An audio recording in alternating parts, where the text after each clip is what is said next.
Hello, and welcome to Yin Radio TV.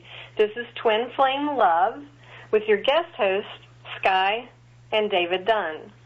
You can find out more about us and even more at yinradiotv.com and skyeburns.com. That's S-K-Y-E. You can also find us on Facebook at Skye and David, Twin Flame Love, and another page for me on Facebook, Skye Burns. It's Be Shackle Free. So David and I are here tonight to talk about the Women's March we just attended in Washington, D.C. Yeah. And we really want to focus on what it meant for us, what we saw there, and the different people that we saw, we experienced, and then how we intend to infuse this in our lives.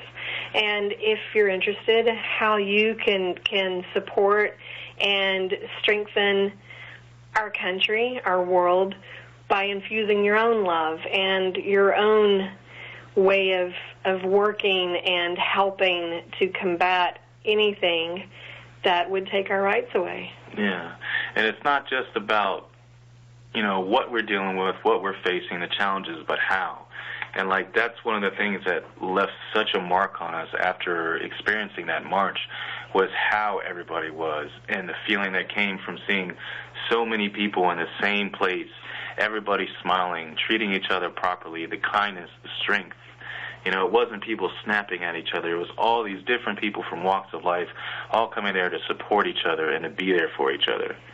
And it's just so beautiful. It was amazing. I was personally dumbfounded by 8:15 that morning when we got to our local metro station, which is the very end of the line in our area. Mm-hmm. And so, therefore, the trains were empty for us to be able to get onto. But there was an hour-long line just to get to the platform to get onto the train. Right. And that didn't count for the people that hadn't bought their Metro cards. That was a different line. So by the time we got on it and got into D.C., we were already feeling so much love and so much connection from all the different men and women that were there joining us. I know just on the train, women were scooting over to let women sit next to them on the little corners. Women were sitting in people's laps, and we were all standing, too. Yeah, and that's the thing, it's one thing to care, it's one thing to get up and mobilize, but it's also, you're dealing with, realities. You're dealing with being up at 6, 7 o'clock in the morning. There's so many people who traveled from crazy distances. I mean, we had two friends from New York. They left at 1 o'clock in the morning, drove straight to our house through the night, came in at about, 7, 6, something like that, and then maybe did a little cat nap, and then they were off with us. And then we're going there, waiting in a line, waiting in rain, the cramped metro. So all these things that, even in normal life, that would stress people out, that could make people a little snappy, a little whatever. But none of that happened. So many people were so filled with this movement, with this spirit, with this life of this is what we want. These are the people we want to be. These are the people we want to be around. These are the things we want to stand up for. This is how we want to live. And everybody was so happy. Everybody was so excited with each other. And you could see this sharing. And for me, I've spent so much of my life kind of working alone to make things better. And to see so many people come together, to know what that feels like was such a moving experience for me. And those are the things that stayed with me afterwards. These are the things that I'm holding on to protect.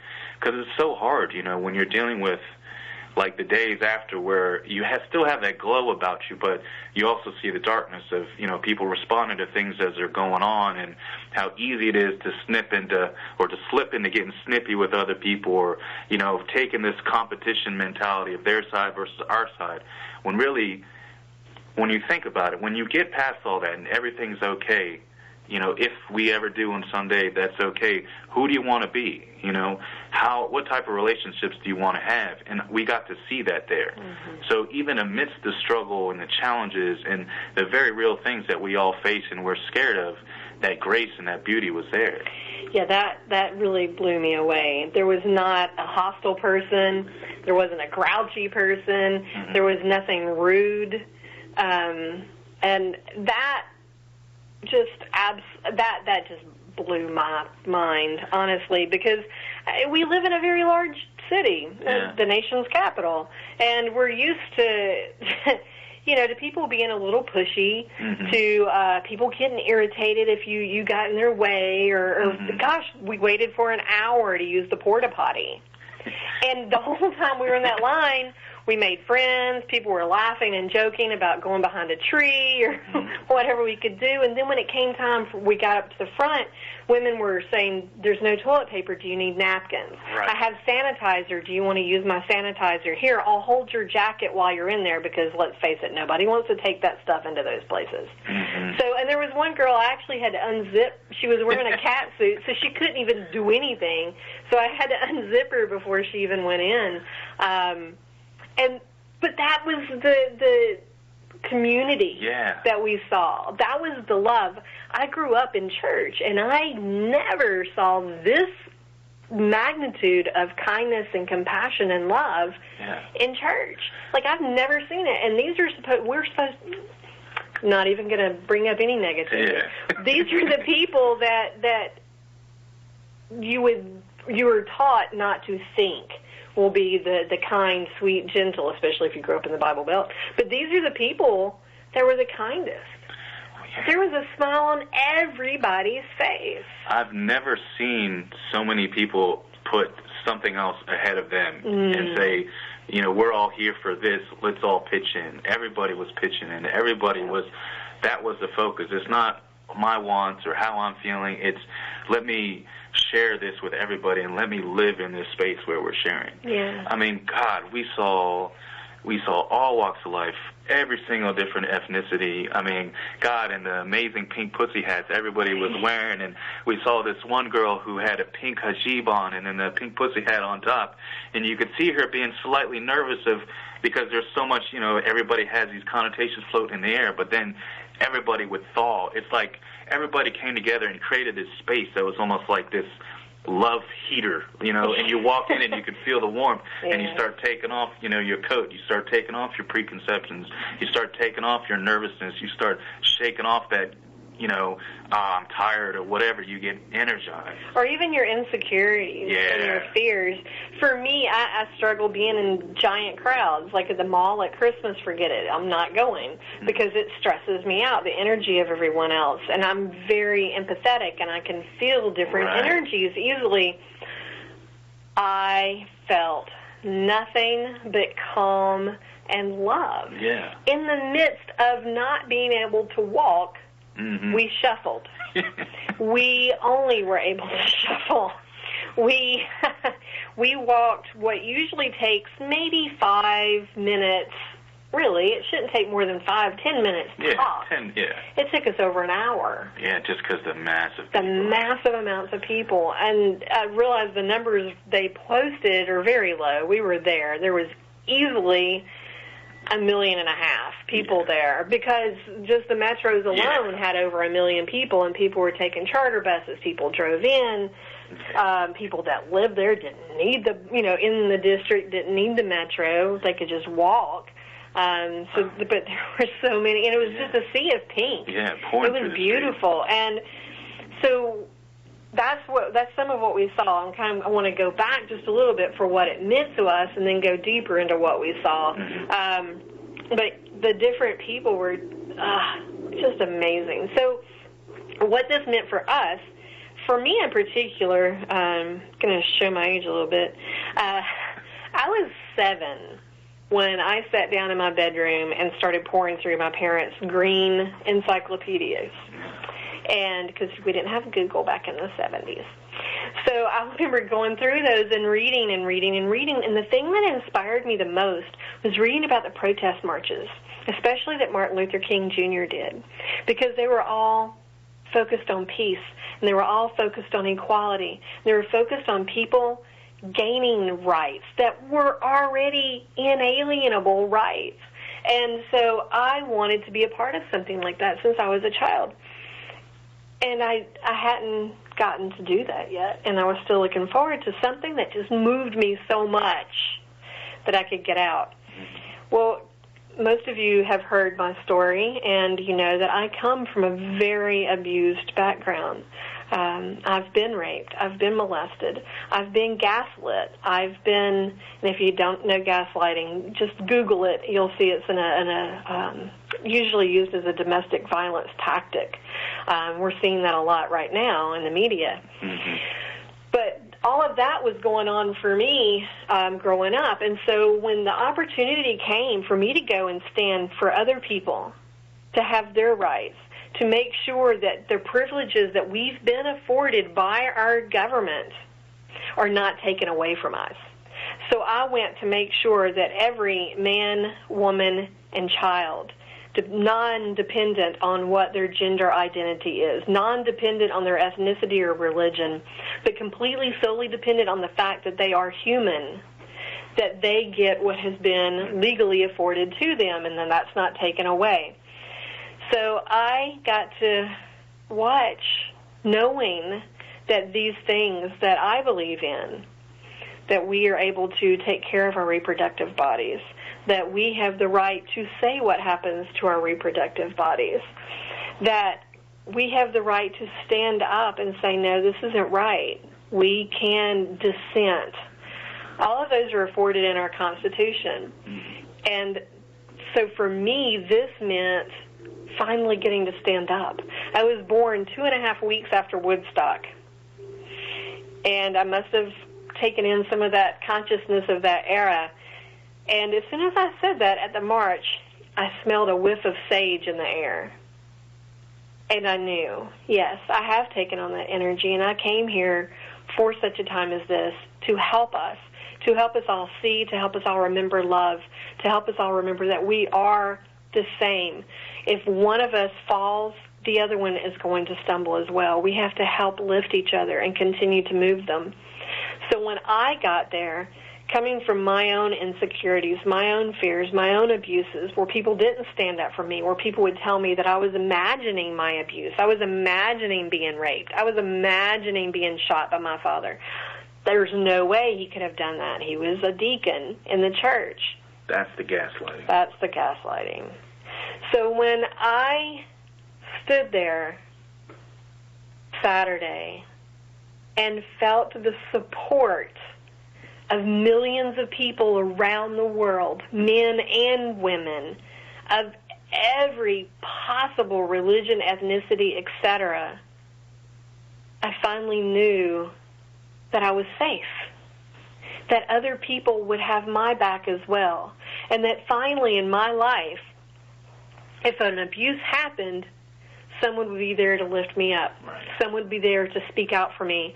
So I marched for every person that can't speak out for themselves or that won't speak out for themselves, for the woman that's living with the abusive husband, for her, because he's gaslighting her, verbally abusing her, his family, her in-laws, gaslighting her, verbally abusing her, telling her that she doesn't know what she's thinking, she doesn't know what she's feeling, that her pain is not real, that she's imagining all of these things. I walked for her. I walked for the children that those things are happening to. And I walked for every conservative, every liberal, every Democrat, every independent, and every Republican that didn't even think I needed to be walking for them. Because just because you don't need someone, you don't think you need the hospital, doesn't mean someone else doesn't need it. It's not about sides. It's about we're together. Yes. That's one of the things that, hit me so much is men and women, we are irrevocably connected. We can deny it all we want. We can be as angry at each other and alienate each other as much as we want, but the fact remains that we are connected. And the thing is, when you get to see what that connection looks like on such a massive scale and in such a beautiful way, you feel it, and you feel how important and precious it is. I mean, God, do you know what it looks like, what it feels like when you see a kid 6 or 8 years old chanting along with his family? You know, he's been held in his hand of his dad. The mom's chanting with him, and she's holding a little baby who's asleep. Just to see a baby sleeping peacefully on her mother's shoulder, surrounded by these crowds of people chanting, that just touches you in ways I can't even describe to people. And that's so beautiful.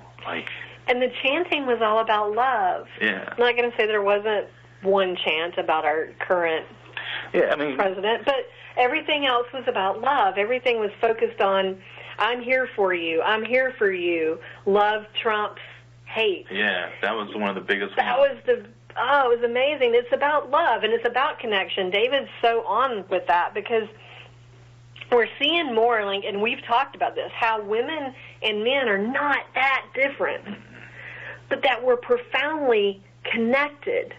Every one of us needs the other one to even be born, to even be conceived. Yeah. Even if it's artificial insemination, you still have to have a man to make that happen. Yeah, and the thing is, like, once you get to a place where it's healthy and people are treating each other properly, you want to be there for them. You want to be connected. You want to say, hey, brother, hey, sister, I got you. I can hold on to you. If you're stumbling a little bit and you're getting tired, lean on me. I'm here for you. One of my favorite chants was hearing, because the women were saying, my body, my choice, my body, my choice. And I heard a man saying, her body, her choice, her body, her choice. And that was it. I've heard people thinking that there was a bashing of men there, and there was none of that. There was none of that. There were so many women smile. Like, I remember seeing a woman smile when a man was struggling with a baby, and she's like, oh, she was trying to help him. So there was all this nurturing. It was... it was like a giant family reunion of the best kind of family. Humanity. Of that kind of family that you want. The people that you want to be with, that you love, that make you laugh, that make you feel safe and nurtured and protected. Soul family. That's soul family. And that's humanity. So I want us to get our focus on that love and that connection, because when we get mired down in our fear and our hate and our anger, then we lose sight of what we're fighting for. And what we're resisting, or what we're fighting for, is love and humanity and connection and healing. So we're resisting the hate, we're resisting the fear, we're resisting unhealthy anger, and we're reaching out for the love, for the connection, for healthy ways of expressing anger, for healthy ways of expressing love and connection. Yeah, we're not putting our heads in the sand. We're not ignoring the shit. Like, we know it's there, but we also know that what we're fighting for, what we're protecting and standing up for, means that we have to face those challenges. We have to face those dark things while still holding on to what makes it worthwhile to fight in the first place. That's what I was left from the marches. This is what's precious. These people coming together and caring and looking after each other and supporting each other. Like, so many times people will bring up their issues. It'll be Black Lives Matter, and then someone will react and say, I'm feeling excluded, what about me? But when you get into a place like that march was, where everybody was there together and that feeling was there, you don't have this what about me, because you feel it. You know that, this chant is going to be for this person, but we're connected, so we're going to support them. And everybody is doing that for everyone. So you don't have that what about me. You don't have that feeling of being left alone in the cold, because God, that's how they beat you. They make you feel like you're alone. They make you feel like you're isolated, disconnected, without a voice, not seen, and that makes you angry. And when you're not alone and you feel alone and you feel disconnected and you're angry, it's so easy to tip over in that balance and get into bitterness and spitefulness, and you want to lash out. And then by the time you regain your senses, you calm down from that, you realize, oh crap, what does it feel like again? What am I fighting for? Some people, I've heard them, I've been fighting so long that I forgot what I'm fighting for. Which is like what you were talking about earlier about the past, present, and future connections. Because when you forget what you're fighting for, then you can't bring that into the future. We saw people, because that's a good thought, too, we saw people carrying lockets of, actually one of the girls with us, she brought, I think it was her great-grandmother, or was it her grandmother? I think it was her grandmother, Emily and Kristen. Emily was the one with the locket. Emily had the locket, and Kristen... Well, remember she said they were burning a fire for us and the Native Americans. Oh, that's right.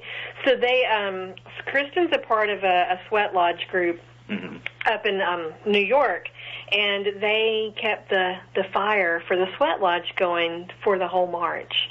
So thank you, Kristen, and the people there. We really appreciate you. Aho. And then Emily brought her locket to her grandmother. I think she said her grandmother, I think it was her great-grandmother, because she said she wanted to vote and couldn't. You might be right. Yeah. But either way, so there was a lot of that. There I saw a lady with names pinned to her hat for people that were there. I saw people with posters of a person and said, I'm marching for this person. I saw another one with a poster that said, my mother got the chemotherapy and healed because of the ACA that we have, or Obamacare, and if that's gone, what's going to happen? So it was all a memorial even for people, and bringing all that forward. So we had our past, we had our present, and we were looking at the future, which was the babies. And the babies, some of them even, one had a sign that was like, I'm with her, but the her was pointed at all of us. There was 20 different arrows on that little poster. Yeah. It was beautiful. Oh, I forgot about this. Starting out in the morning, I wasn't sure Kristen and Emily were going to show up. I hadn't got a text that they had left. So I go downstairs to turn the heat on a little more in our house. It was awfully cold. And I noticed on my little gown was a feather attached to the leg part, down by my knee of my gown. And for me, my grandparents tend to leave feathers when they're letting me know they're around or they're with me. So I took a picture of it and I put it on Facebook that I had this little feather on my gown. And then the door rang and Emily and Kristen were outside. And all day long, feathers floated by us constantly. They were little, lofty, little, those light white feathers just constantly in front of us. So I knew that the past was there with us, and that we think things are just going to change, but they don't change without our motivation, without our work to bring those things about. And it reminds us that this is not the beginning, this is not the end. This has been going on for a long time, of people standing up for what's right, protecting what's right. And every time we do that, we're not alone, because we have history behind us and we have future waiting in the wings. For everyone that they try to marginalize or succeed in tricking that they're alone and disconnected, there are other people rising up to find those people and to say, hey, you're not alone. I know what you're going through, and I care, and I'm here for you. Yes. We saw women dressed as suffragettes. Yeah. For when women had to march for their right to vote.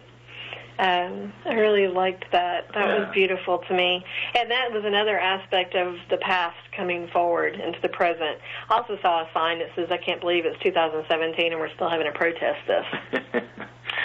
Yeah, but hey, and the thing is, the support. You have that support from the past. You have people bringing them with you, and you have people, everybody's checking their messages, and they're getting, outpourings of support. We're with you. I support you. I'm so proud of you. Thank you for doing this.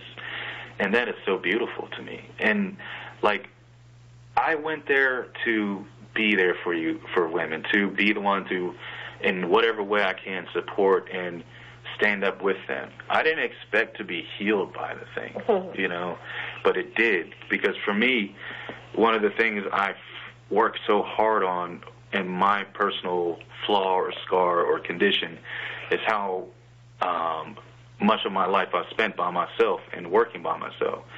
So I didn't know what community felt like to that level. For me, my community is the closest I felt to any type of community was when I was in federal prison a long time ago. And to come out and to feel this unexpectedly, you go there thinking you're helping others and you get this gift yourself, that is so precious to me, because I got to feel what it's like to belong to something.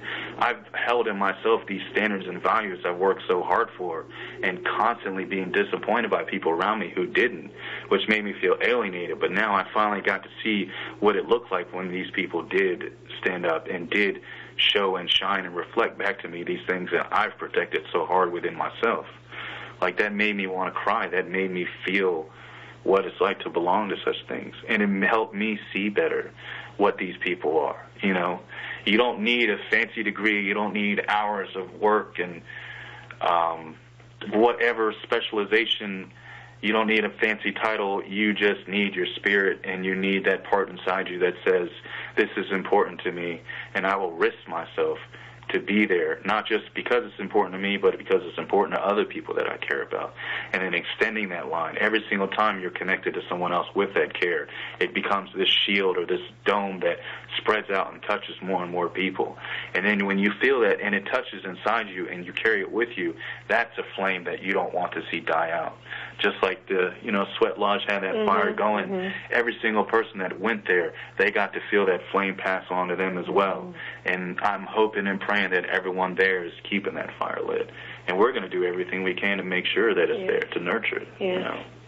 So I know there's people in the city today, even at the White House, protesting to support the freedom of our land, so that the pipelines are not put in, so that more of our water is maintained and is not poisoned. So they're there right now doing this, and this is not something that we're going to stop. This is not something we're going to back down on, and that's the thing. We've got to keep the motivation going, because right now we're being gaslit and we're being held in dark and we're being told that what we see with our own eyes and hear with our own ears is not true, and that sometimes can keep us from continuing the journey forward into the freedom and the healing that our country, our world, us individually need. Right. So no matter what it looks like, we have to continue fighting. This is what I had to do as a child. I wanted to commit suicide by the time I was 8 years old because my abuse was so intense. But I knew if I just kept going, one day I could get out of that house and I'd be okay. And so I did. And I held on to that hope, and I held on to that hope, and I just kept pushing, and I just kept pushing. And now here I am, and I'm healed. Yeah, definitely. And I'm happy, and I have this amazing human that I get to spend my life with who makes me laugh, makes me cry happy tears, will soothe me. Honestly, it was worth the hell to get to this paradise. And if I had to, I would do it all again. And that's what we have to look like. Our founding fathers, the people that originally started countries, whatever else you want to think about them, the one thing they did is they put their foot to the ground and they kept moving. They did not surrender. We cannot surrender. Yeah, we're not going to be swallowed. We're not going to be consumed by this stuff. They're going to put pressure on us. We're going to just put that pressure back against them, not on them as far as attacking, but standing up and saying, you can't do away with these things that are precious. We'll stand up for it. And even if there's not necessarily things that we prefer personally, but if it's a right for someone that's not harming another person, then we're going to stand beside that. Yeah. Regardless of what your beliefs are, what your politics are, what side you're on, there are certain universal principles of decency and harmony and beauty and courage and spirit and authenticity. These are the things we can hang our hat on, that we can say, this is what healthy is. This is what a life well lived is. I know because I've felt it, and I feel it so deeply inside me that it moves me, and there's nothing else that comes close to it. When you know what that feels like, when you know what the good thing feels like, what the healthy thing feels like, you can face those other things, and you can make sure that you don't lose that. Well, I know just getting to the march was a bit of an issue. I was terrified of what could happen. Did not know if someone could attack. There could be some kind of terroristic threat, if we were going to be tear gassed, if we were going to be shot. We didn't know what could happen, so I had a lot of fear around going. Well, on the other side of that fear is what? Courage. That's the thing. God, every single person who was there had that same thing. There's so many people I talked to, people who came from Seattle, from Philly, from New York, from Florida, literally every single one I talked to had that. Somebody there from England. Oh, really? Yeah, I met her. She flew over from England just for this. That's awesome. Just for this. everyone we talked to had that thread of, I had this fear, I had this resistance. I had to check in with myself to see if it was real or if it was just something I had to face to get here. And every single one of those people in their own way, in their own walk of life, faced that fear with courage and still came. Mm-hmm. And they still, they still came from that place of courage while they were there. Yeah, because that place of courage showed up with every person that spoke to another person. Yes. That maybe handed them a bottle of water or handed them some sanitizer after they left the porta potty, Mm-hmm. or just reached out and talked to another person. And it was that kind of courage that gives us the hope.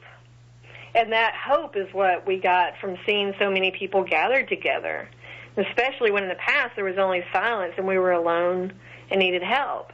That hope, which I just mentioned, is what fueled it. And I think that's what fueled a lot of people to get past their fear. Yeah. And then the beauty was the gift after that. Like, God. one thing to have a hope, but it's another thing to see that hope made real. Yeah. To see that this is what the dream looks like. Mm-hmm.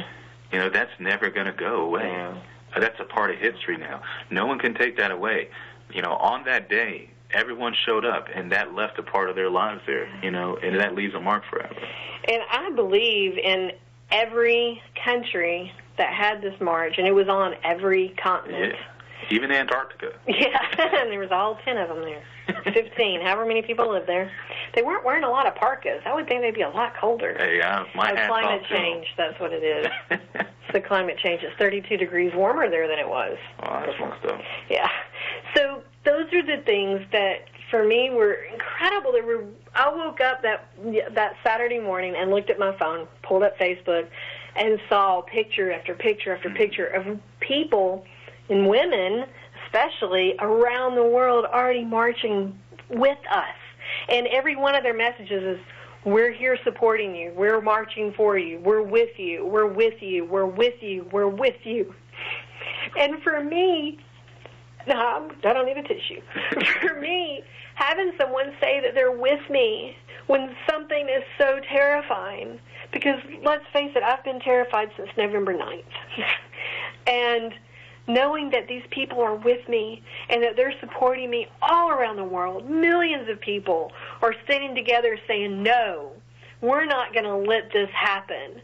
We will resist, and we will make sure that our world is the place that we want to leave for our children, and that our world is the place that we want to shine love to everyone else. And that's why I marched. Yeah. But I knew at that point I was not wearing makeup. I cried 150 times before I left the house. So it was amazing. It's just going to leave a mark forever for us. Yeah. And that's what we're going to be bringing to people. I mean, everybody's like, okay, you had the march, but now what? Mm-hmm. Well, the now what is that space. And if you were there and you knew what that space felt like, you would know what is now what, is nurturing that, is that relationship, that feeling. We're going to spread that out. We're going to make sure everybody knows what that feels like. Because it's not until you know what better feels like then you will go after it. You know, It's either you deal with something that's so horrible that you want to get away from it, or you feel something so beautiful that you want to move to it, move through it, be there with it. And that's what we're going to do. We're going to show people that this is what democracy looks like. This is what humanity looks like. That was one of the other chants. Yeah. Actually, well, one thing, there's many different ways for you to help. In whatever way that you're wanting to. One of the first ones that comes to mind is Planned Parenthood. No, their funding does not go towards abortion. That was changed a long time ago. It looks like they're getting defunded. I don't know. Either way, support your local Planned Parenthood if that's something that you're okay with your beliefs and understanding. Support them somehow. You can do it as easy like on Amazon. They have Smile Amazon, which is where you can sign up with whatever nonprofit or charity that you'd like to donate towards. And so whatever you buy on Amazon, through that particular link, donations are made towards that charity. Mine is the Washington, D.C. Planned Parenthood. And so everything I buy on Smile Amazon, it is Amazon, but has to have a smile written in front of it. You'll see it if you look for it. They donate a little bit towards Planned Parenthood. So I get all excited because I'm donating. And there's other ways to do that. Maybe it's your local church pantry, the food pantry. Maybe it's going somewhere and just helping a mother with her child, because if funds are being cut, people are being cut, things are happening, and they need help. Maybe it's making food or going and helping in a homeless shelter. There's other places to look at. I would recommend there's a website. It's local to D.C., but they've got others that they'll let you know more around this country, what you can do, and it's called pantsuitdistrict.org. So that's pantsuitdistrict.org. I was a part of watching these women put this together immediately after the election, and they're very focused lobbyists. Not lobbyists in the terms of what we think, but in the terms of helping to, I guess it wouldn't be lobbyists, though, would it? It's not lobbyists. Never mind. There's a support group. There you go. What it is what are we trying to do? We're trying to heal our country. I'm trying to get people to think beyond the immediate thing we're facing. What are we trying to do? We're trying to heal this divisiveness. Mm-hmm. We're trying to bring each other back together. I want people to be able to reach out a hand and say, I am your brother, I am your sister. We're not alienated. Because that's how the worst part of our nature wins, is when we feel disillusioned, when we feel jaded and alone and disconnected and weak and without a voice. And those people, they either turn to darkness to avoid those feelings, or they self-destruct in their own ways. And so how to keep this space that we felt in the march, how to keep it going, is to connect, is to be empathetic. I know we're angry. I know there's things that bother us, and we want to be like, why did you do these things? Why did you make these choices? And I get that. But you have to balance that and not indulge in it to such a point that you lose the empathy, that you lose that, hey, we're connected, that you are my brother, you are my sister, I care about you, and I'm here for you.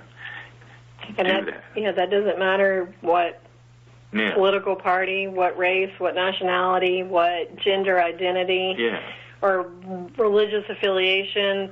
We're here together. We're all brothers and sisters, and we have to help each other. Yeah, I mean, God, there was a video yesterday we saw where during the inauguration, Trump turned to Melania, the First Lady, and said something, and we could see her face fall in this feeling of being crushed, and he turned around. And it hurt me so bad to see that. And the thing is, there are women who voted for Trump and supported him and believed in him and gave him this faith that he would do, what people normally assumed a president would do. But all the facts in the world, all the, mental discourse trying to convince these people didn't do what just having one moment of, oh, I know what that looks like. I've seen fathers and boyfriends do that same thing to me and make me feel that same way. And so I know what she's feeling, and I'm there for her. That is what changed that one person's mind, mm-hmm. and realized, you know what, I need to stand up because she's my sister. Yeah. It was so easy for me to fall into the narrative before seeing that of, oh, she's with Trump, she's a bad person too, just throwing her in, slaughtering her and categorizing her as this bad person, as this other side. But it wasn't until I empathized and I saw that pain, I realized, you know what, I want to be there for her. Yeah. I don't care who she's connected with, what category other people are putting in. That's a human being that is being hurt, and I know what that feels like. And that's why we're marching. Yes. It's for every person that's ever felt or going to feel somehow marginalized or disenfranchised or sick and can't get the insurance they need, or gay and realizing they can't be with their spouse anymore. I mean, as far as being legally married, that's not changed yet. Not trying to put that out there, just saying these are the things that people are concerned about. And the people that are doing what we need to do, or they're calling their congresspeople, they're calling their representatives, they're making themselves aware of the laws and the things that are going on and the things that we need to protect or shift or, protest against. And that's why I mentioned the Pantsuit District, because they have all that information. They're focused on the legal and what we can do. And that's very vital right now to focus on as well. And because it gives you back some of your power. Yeah. Now, the political process is what it is, but let's use it as a vehicle while still staying with that humanity. Because your tears are my tears. Your fears are mine. I don't care if you've got an R or a D, next to your name when you're voting. I don't care if you didn't vote. I know that your problems are my problems. And I'm not going to let your problems just become something that I mindlessly click through and ignore and forget. I'm going to do something about it. I'm going to involve myself. Just like everybody else at that march said, you know what, I'm going to involve myself. Because it's not just about me. It's about everyone, and I care about you. And that's what was most important. Is we are connected. We are not alone. We care. You're not being dismissed. You're not being discarded. You're not being unheard. I see you. The people who felt like they've lost their jobs or the country has moved on past them and they're just being ignored or slotted as whatever. I see you, and I care about what you're going through. And no, you're not just something or group to be demonized. We hear what you're saying, and we want to bring you in, too, so that we can all find a world that we can share together. And that's how we marched. Yeah. We keep coming up with all the reasons why we marched, and it keeps coming back to the same thing. We're in this together. Yes. We're in this together. Growing up in a Christian background, I know the Bible talks about, Jesus' main commandment was to love God and to love your neighbor as yourself. And I saw a whole lot of loving your neighbor as yourself. And I want to see more of that. And to see more of that means we have to unify and we have to heal and we have to work. And we do have to get involved in some of this political process. Yeah. Whether it's just buying something on Smile Amazon and donating. But we need more than that. Yeah. People need to get motivated, and we can't put our heads in the dirt. This is what happened 70 years ago in another country where people put their heads in the dirt and a lot of people died. I'm not saying that's happening right now, but I'm saying we have to look at all of these avenues, and we have to make sure that we're standing up for the person next door, even if we don't know who they are, even if we hate everything about their lifestyle and it just doesn't agree with us at all. If they're being harmed, we're being harmed. Anytime something happens to another, it's happening to us. Jesus said that every time you do for the least of these, you do for me. And he also said every time you don't feed or give drink to or shelter to the least of these, you've also turned away giving me food, drink, or shelter. We don't do anything on this planet without interconnectedness. We are individuals, but we are interconnected. And what I do and put out there affects someone else. That ripple effect is incredible and so powerful. And we sometimes forget in our day-to-day private lives that what we think and do changes things for others. There's my grandfather, after he died, he came to me in a dream and said, "I'm so sorry. I just had to spend time in utter darkness crying 10,000 tears as I witnessed what my inaction cost you and others." The pain that he said he felt from not doing something to alleviate the abuse I had, he dealt with that in the afterlife. Mm-hmm. And that's what we deal with here and now when we see people being abused or harmed in any way. And so with that, I want to try to pull it back to the love, and let's focusing on what we're doing in the here and now. And what we're doing in the here and now is loving each other. Yeah, it's with effort, with dedicated effort, with joy.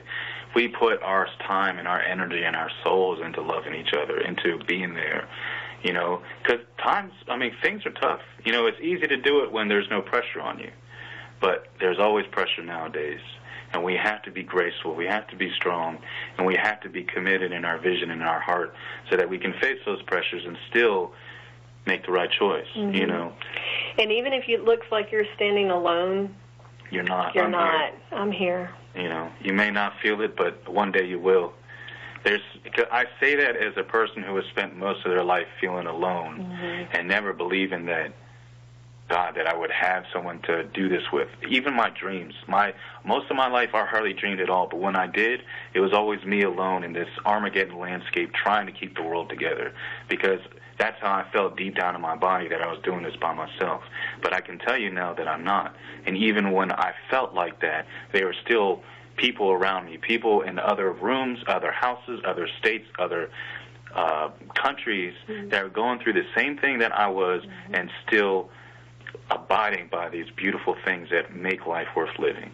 You know, you're not alone. Even when you feel it, especially when you feel like you are alone, you're not. You're not. Even if it's hard to reach out, there's plenty of sources to reach out to. There's even chat lines now for when we get depressed and there's someone we need to talk to. They've set it up so it's not impossible to when you're depressed, it's hard to just call somebody up. So now there's chat and you can just text, and so there's people you can reach out to, and even when it feels like that and you hear us telling you you're not alone. For me, as a child, when I was what felt like all alone, I would go sit outside on the ground, and I would look up at the sky, and I knew I wasn't alone. Yeah, keep that with you, because the only way they beat us is by making us believe that we're alone and powerless and not seen or heard. She talked about depression. I beat depression in my life. I've had it through all my family. It's in my genetics, but I beat it by knowing that what depression does is it tries to take away your choice. It tries to make you feel like you have no energy. You just want to stay alone and isolated and by yourself. Under that thick, heavy gray blanket. Yeah, just like any other oppression, whether it be human, energetic, biological, they all try to do the same thing to take you down. And we're saying this is the other way. This is the mirror reflection response to those things trying to take you down. They try to isolate you, you're connected. They try to take away your voice, shout. We're here, we will hear you. Yes. You are seen, you are heard. You are seen and heard. And when you feel that, know that not only are you not alone, not only is there someone listening, but on the other side of the trauma or anything that there can be, there's always the rainbow. Yeah. There's always the hope. There's always even when it feels like there's no hope and you can't imagine, there is, because there's this pervading energy that never leaves us, and that's the energy of love. Yeah, that's the energy of harmony. When you build things, when you work in harmony, more things add on to you and help you to work with it. So if you keep working towards harmony, and you keep working towards connection and being seen and heard and creating this community, it comes. I've done it. I've came from zero to where I am now. It's not just some fancy and nice words. These are two people who have been hurt and scarred so badly, but have made it through. And we know what sunshine feels like. We know what the darkest winter feels like, and we know what summer feels like because we've built it for ourselves. Yeah. The love and the connection is really so vital. And if you are isolated or you are alone, or if someone's telling you that what you see and feel isn't real, and you know that they're doing it from an abusive place or they're lying to you, reach out to somebody. Reach out to us. We got comments on the YouTube. Put it on there. We will talk. Yep. I have all the time in the world for you. You can find my website is, as I said, skyeburns.com, and you can reach out to us there. There are so many ways you can reach out to yenradiotv.com, I'm quite sure. Mm-hmm. There's so many avenues of support, and there's so many avenues of people that are wanting to help, that are wanting to shine love, and if you think about the rainbow and all of its magical colors, it's there because there was a rainy day. Mm-hmm. And if you think about the butterfly and how gorgeous and how beautiful, it's because it started out as a little caterpillar, and it created its chrysalis, because the butterfly is actually in a chrysalis, not a cocoon, although we like the cocoon sound. But it creates this, and it goes in there, and the pain of that butterfly to come out of that, but it has to come out on its own. It does all this alone. It goes in there, and then it begins to come out of that chrysalis, and it pushes on the fluid in the wings of their butterflies. It makes its way through, and if it didn't, the butterfly would die. So it's pushing on that butterfly. The butterfly is struggling to get out, and no one can help it, because that butterfly has to go through that pain to get its resiliency, to be able to smooth out its fluids and get out, and then it flies. So I feel like a lot of times when we're in that cocooning or chrysalis phase, that if we just remember, like we continue. So now we're going to give you a little more hope and a little more love, and we're just going to focus all of our energy on love, on connection. Go to a local library, talk to people. You know, start reading about things that you are interested in, things you want to see changed, things that you want to make a difference in. Find ways to empower yourself, even if that's taking a kickboxing class. Like if that's out hiking in the woods, if that's going and being around elderly people in a hospice, or sick people in a hospice, elderly people in assisted living or a nursing home, children in a cancer ward or something. If you're go and shine love there, and I guarantee you will not walk away from that without feeling some kind of... Especially if you're caught up in all the morass of the news. If you're feeling overwhelmed by the darkness and feeling overwhelmed at everything that's happening and all the fear and all the narratives going on with it, step away from that. Step away from it and do what we're talking about as far as connect. Step away and connect and remember what it is that really matters. And what really matters is love and connection. Yeah. We are all one. In different ways. We're one unit. David rolls his eyes that we are one thing because of some ways that it's been transferred, and we can talk about that. We're all one community. Yes. We're all one group that shares with each other. Right. You know, no matter what. We're all sharing one earth. Yeah. And we're all shining love. Hopefully. We get to choose that. And beneath every bit of anger or hate is fear. Yeah. One of the first things in our first shows I ended with was, if whatever pain you're feeling, get beyond the pain to the empathy. Understand that underneath the anger is pain, and the way through that pain is through the empathy. So you understand what's going on, and that other person doesn't become a demon or a combatant, becomes another person in your family that's hurt too. And then maybe, just maybe, you guys can work together to find a way to make things better for both of you. So let's work together, and let's find a way to shine more love, to have more connection, because those are the things that really feed us. Those are the things that help us when things seem dark. Those are the things that help us when things are light and beautiful and rainbowy. The more love and light I feel generated in my own being, the more I see around me. It's that vibration. It's embedded and ingrained, and it's woven into the very fabric of who we are. Please join us in this space. I miss you guys. I miss my family. I miss that feeling and what it's like to have everybody. You know, I may never have experienced it in this life, but somewhere at some point I have experienced it, and we can bring it back. Yes. Let's bring back love. Let's ride on the love, and let's know that inside each of us is a person worthy of beautiful, healthy love, a person worthy of every equality that the government affords, a person that is worthy to be here now. There's a reason you're here, and you get to make the decision on how your life looks. It's up to you, and it's up to your choice and your love and your commitment and your determination, your hope in yourself, in your world, and in love. And I'm I have nothing more I can even think of to say. That's it. I mean, God, just don't forget what that feels like. Don't forget that that's what we're working for. And if you need to be reminded what it feels like, talk to us, reach out, and we will embrace you. And then you will feel in our arms and our hope, that you are connected and you care about this too. Yeah. So we will continue to empower others to heal, and I hope that you'll empower yourself, and you'll find that true shackle-free freedom that's available for you. We love you. We need you. And we're hoping for the best for you and for us. You guys.